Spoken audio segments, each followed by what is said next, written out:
এবার আবু জাহলের প্রতিনিধি আবু বকরের কাছে যায়, বলে আবু বকর, আপনাদের নবী মুহাম্মদুর রাসূলুল্লাহ সাল্লাল্লাহু আলাইহি ওয়াসাল্লাম তো উল্টা কথা বলতেছে। আবু বকর বলে কি বলছে? বলে এই যে মেরাজ রজনীতে আল্লাহর সাথে তার কথাবার্তা হয়েছে, এই সমস্ত কিছু হয়েছে। এবার আবু বকর আবু জাহলের প্রতিনিধিকে বলে, এটাকে আসলে মুহাম্মদ বলছে কিনা? বলে হ্যাঁ। আবু বকর বলে, যদি মুহাম্মদ বলে থাকে একবার না শতবার না হাজারো বার, আমি বলতেছি মুহাম্মদের কথা সত্য বিন্দু পরিমাণও মিথ্যা হইতে পারে না। যাওয়া মাত্রই মসজিদে আকসার ভিতরের অংশ বাহিরের অংশ রাস্তা আশপাশ যা আছে সব মুসল্লি দ্বারা ভরপুর হয়ে যায়। আর একটু আওয়াজ দেয়া কন্যা সুবহানাল্লাহ।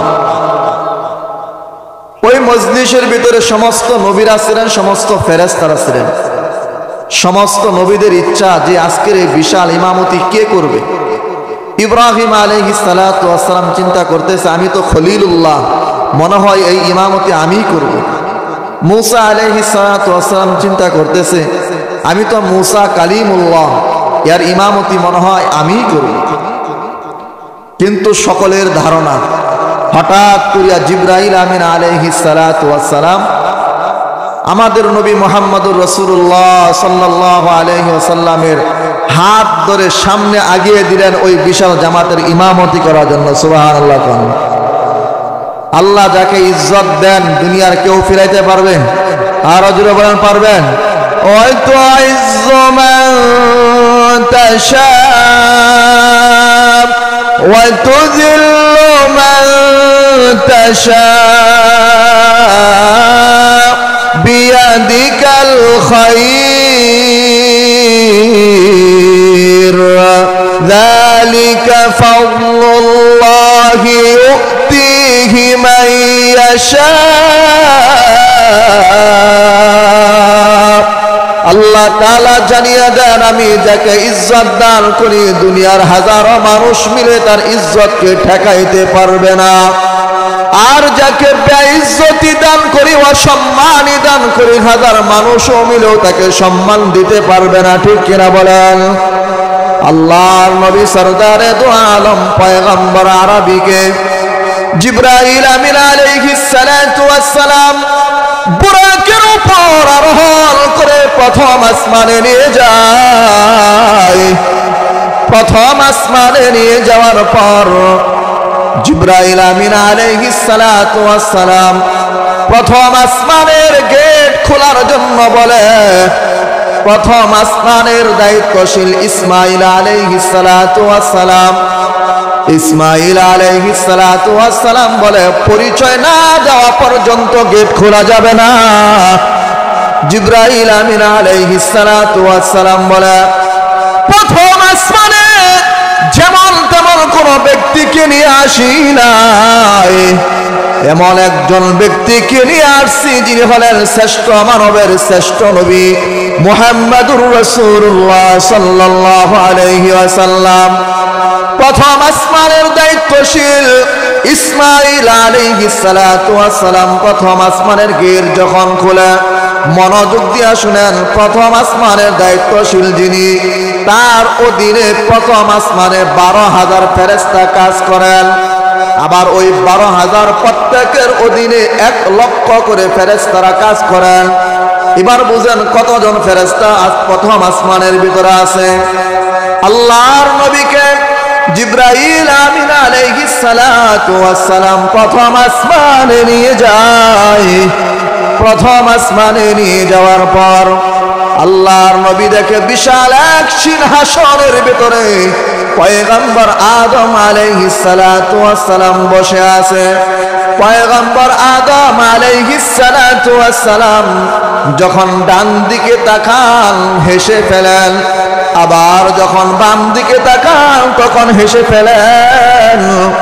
আল্লাহর নবী জিবরাইল আমিন আলাইহিস সালাতু ওয়াস সালামকে জিজ্ঞাসা করে, ও জিবরাইল, পয়গম্বর আদমকে দেখি যখন ডান দিকে তাকান তখন হেসে ফেলে, আবার যখন বাম দিকে তাকান তখন হেসে ফেলে, তার কারণ কি?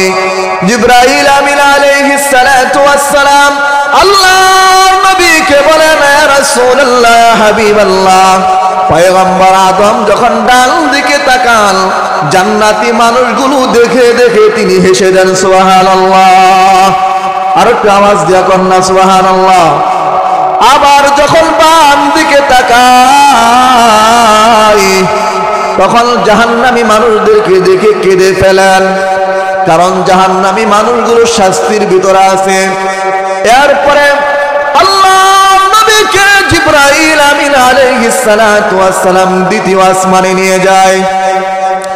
দ্বিতীয় আসমানে হযরত ঈসা আলাইহিস সালাতু ওয়াস সালামের সাথে সাক্ষাৎ হয়। অদুস্ত পয়গম্বর ঈসার সাথে দ্বিতীয় আসমানে কেন সাক্ষাৎ হয় জানেননি? পয়গম্বর ঈসা আলাইহিস সালাতু ওয়াস সালামের সাথে এই জন্য সাক্ষাৎ হয়, ইমাম মাহদী যখন দুনিয়াতে আগমন করবে, পয়গম্বর ঈসা আলাইহিস সালাতু ওয়াস সালাম আসরের নামাজের সময় বাইতুল মাকদাসের ছাদের উপর শ্রেষ্ঠ নবীর উম্মত হয়ে দুনিয়াতে আগমন করবেন, সুবহানাল্লাহ। এই জন্য আল্লাহ তাবারাকা ওয়া তাআলা দ্বিতীয় আসমানে পয়গম্বর ঈসা আলাইহিস সালাতু ওয়াস সালামের সাথে সাক্ষাৎ করিয়ে দেয়। পয়গম্বর ঈসার একটি ঘটনা আপনাদেরকে সংক্ষেপে শুনিয়ে যায়। পয়গম্বর ঈসা আলাইহিস সালাতু ওয়াস সালাম হঠাৎ করে একটি পাহাড়ের পাশে সাদা ধবধবে একটা পাথর দেখে। পয়গম্বর ঈসা আলাইহিস সালাতু ওয়াস সালাম আল্লাহর কাছে দোয়া করে, আয় আল্লাহ, এত সাদা ধবধবে এত সুন্দর পাথর তো আমি কখনো দেখি নাই। আল্লাহ তাআলা পয়গম্বর ঈসাকে বলে, ঈসা,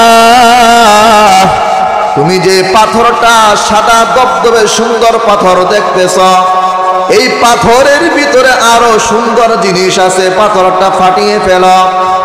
এবার পয়গম্বর ঈসা আলাইহিস সালাতু ওয়াস সালামের হাতের ভিতরে একটা লাঠি ছিল। পয়গম্বর ঈসা আলাইহিস সালাতু ওয়াস সালাম যখন লাঠি দিয়ে ওই পাথরের উপর আঘাত করে, আঘাত করা মাত্র ডিমের খোসার মতন ওই পাথরটা দুই খণ্ড হয়ে যায়। ওই পাথরের ভিতরে দেখেন সাদা ধবধবে একজন ব্যক্তি ওই পাথরের ভিতরে যাই নামাজ বিছি আল্লাহর কুদরতি পায়ে সিজদা করতেছেন, সুবহানাল্লাহ। এবার পয়গম্বর ঈসা আলাইহিস সালাতু ওয়াস সালাম আল্লাহর কাছে বলে, আল্লাহ, এই ব্যক্তিকে, অথবা পয়গম্বর ঈসা ওই যুবককে বলে, তুমি পাথরের ভিতরে কেমনে আসলে? পয়গম্বর ঈসাকে ওই যুবকটা জবাব দেয়, আমি যখন এই পাথরের ভিতরে ঢুকলাম তখন আমি কিছুই দেখতে পারতাম না। এই পাথরের ভিতরে প্রবেশ করে আমি আল্লাহর কুদরতি পায়ে সিজদা করি। সিজদা করতে করতে আল্লাহর তাসবিহ তাহলিল পড়তে পড়তে পরিস্থিতি এমন হয়ে গেছে, পাথরের ভিতর থেকে, আয়নার মাছ থেকে, যে গ্লাস থেকে, দুনিয়ার ভিতরে আমরা দেখি ঘরের ভিতরে গ্লাস থেকে বাহিরের জিনিস দেখা যায়, বাহির থেকে ঘরের ভিতরে জিনিস দেখা যায় না, এমন আছে কিনা বলেন? ওই যুবকটা বলে, ওই পাথরের ভিতরে আমি বসে বসে ইবাদত করতে করতে পাথরটা আমার জন্য এত পরিষ্কার হয়ে গেছে, আমি ঘরের ভিতর থেকে গ্লাসের মাধ্যমে যেমন বাহিরের জিনিসগুলো দেখা যায়, ওই পাথরের ভিতরে বসে বসে আমি বাহিরের সমস্ত জিনিসগুলো স্পষ্টভাবে দেখতে পাইতাম। এবার পয়গম্বর ঈসা যুবককে বলে, তুমি কতদিন পর্যন্ত এখানে ইবাদত করতেছ? ওই যুবকটা বলে, আমি 80 বছর যাবত এই পাথরের ভিতরে ঢুকে ঢুকে ইবাদত করতেছি। এবার পয়গম্বর ঈসার মাথা গরম হয়ে গেছে যে 80 বছর ধরে ইবাদত করলে তাহলে তো এর চাইতে আর শ্রেষ্ঠ কোনো ব্যক্তি ইবাদতকারী হইতে পারবে না। কারণ মানুষ বাসে 60 বছর 70 বছর, আর সে ইবাদত করছে কত বছর? 80 বছর। 4000 বছর, ভুল বলছি, কত বছর? 4000 বছর ইবাদত করছে। এবার পয়গম্বর ঈসা আল্লাহ তাআলাকে জিজ্ঞাসা করে, আল্লাহ, এই যে ব্যক্তিটা এত বছর ইবাদত করলো, তাহলে তো তার চাইতে শ্রেষ্ঠ ব্যক্তি আর কেউ হতে পারবে না। আল্লাহ তাবারাকা ওয়া তাআলা পয়গম্বর ঈসাকে জানিয়ে দেন, ও পয়গম্বর ঈসা, এর ব্যক্তির চাইতে আরো শ্রেষ্ঠ ব্যক্তি আছে। তারা কারা? তারা হলো আমার উম্মতের মধ্যে আমার নবী, শ্রেষ্ঠ নবী মুহাম্মদুর রাসূলুল্লাহ সাল্লাল্লাহু আলাইহি ওয়াসাল্লামের উম্মতকে একটা রাত্র দিব, যে রাত্রকে লাইলাতুল কদর বলা হয়। ওই রাত্র যদি এক রাত্র ইবাদত করে, 1000 বছর ইবাদত করার চাইতে শ্রেষ্ঠ ইবাদত বলে গণ্য হয়ে যাইবে। আর আওয়াজ দেয়া কন্যা সুবহানাল্লাহ। এবার পয়গম্বর ঈসার মাথা গরম। যার যে দান্দা, কি বলেন, পয়গম্বর ঈসা তো ইবাদত করে। যারা পান করে, এরা পান না খেলে বাঁচে না। যারা সুদ করে, এখন দান্দায় কেমনে সুদ খাবে। যারা বিড়ি করে, এখন দান্দা কার কাছ থেকে, কার পকেট থেকে বিড়ি লওয়া যায়। কি বলেন, যার যেই দান্দা। পয়গম্বর ঈসার দান্দা কেমনি ভাবে শ্রেষ্ঠ ইবাদতকারী হওয়া যায়, ওই ব্যক্তিটা 400 বছর পাথরের ভিতরে ঢুকে ঢুকে ইবাদত করেছে।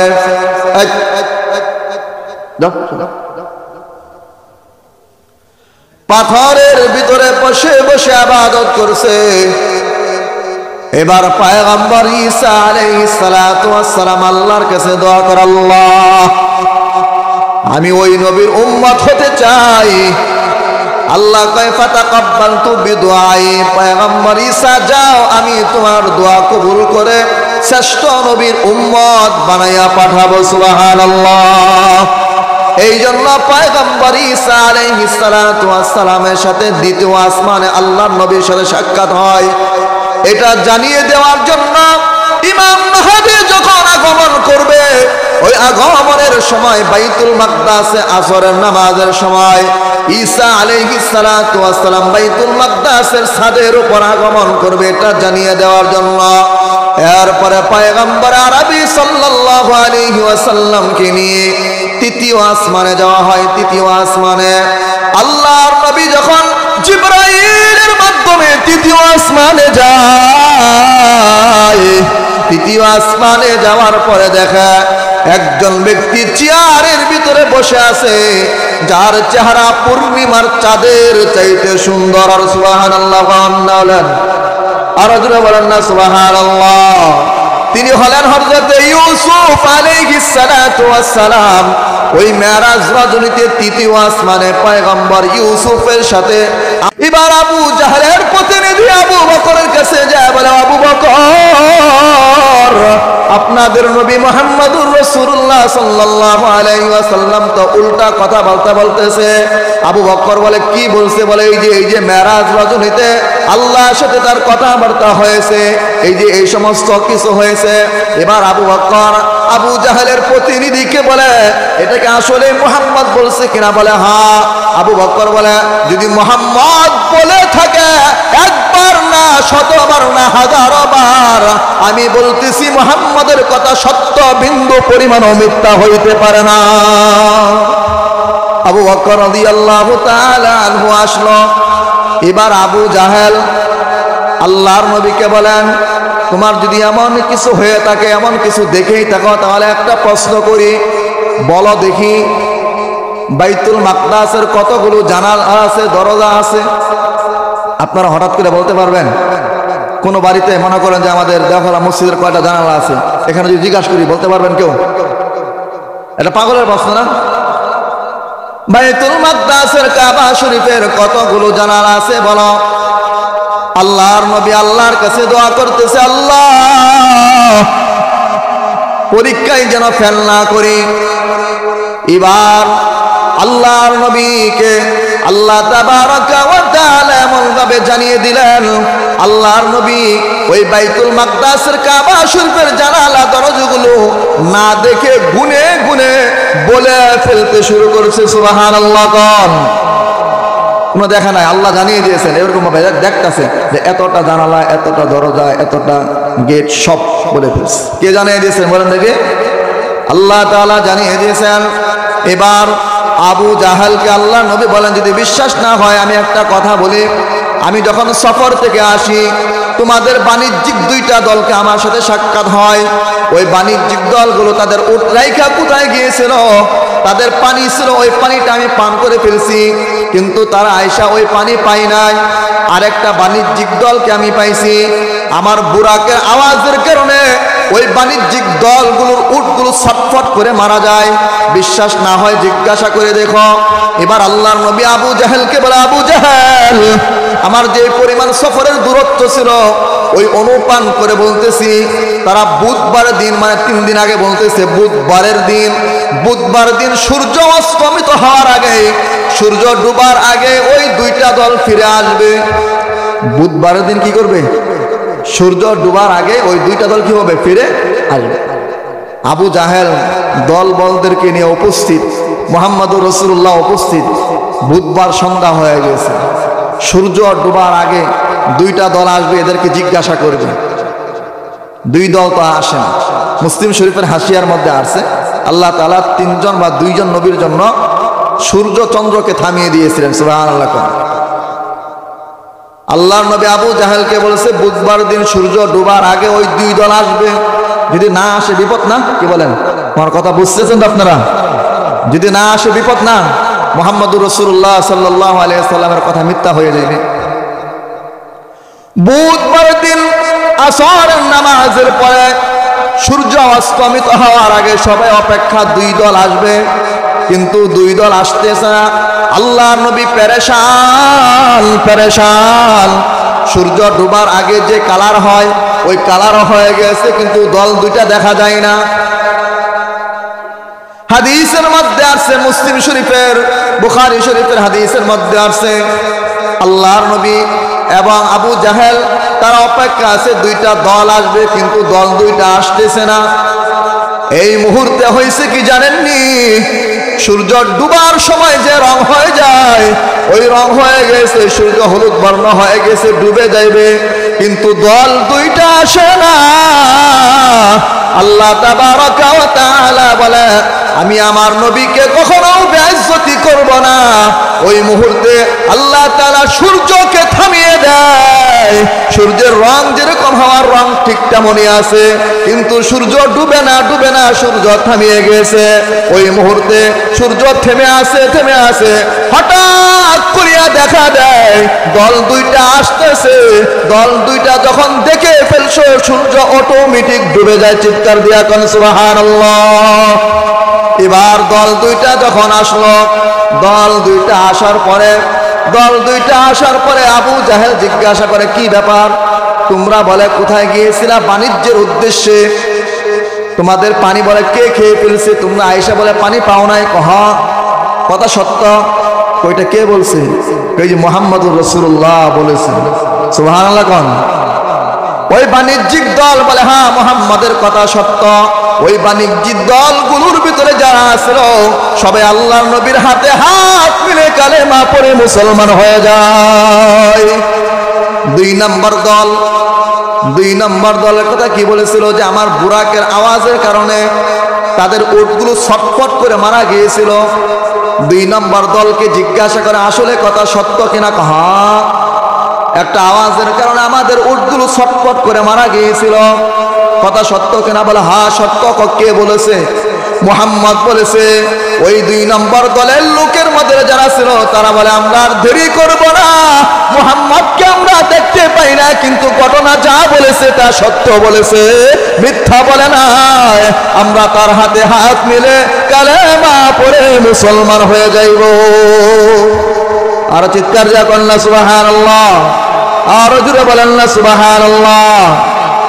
এবার তারা জিজ্ঞাসা করে আচ্ছা এই 2টা গেল, কিন্তু সূর্য যে আটকে আসিল এটা কি? সূর্য যে থেমে গিয়েছিল এটা কি? এটা মুহাম্মদের জাদু।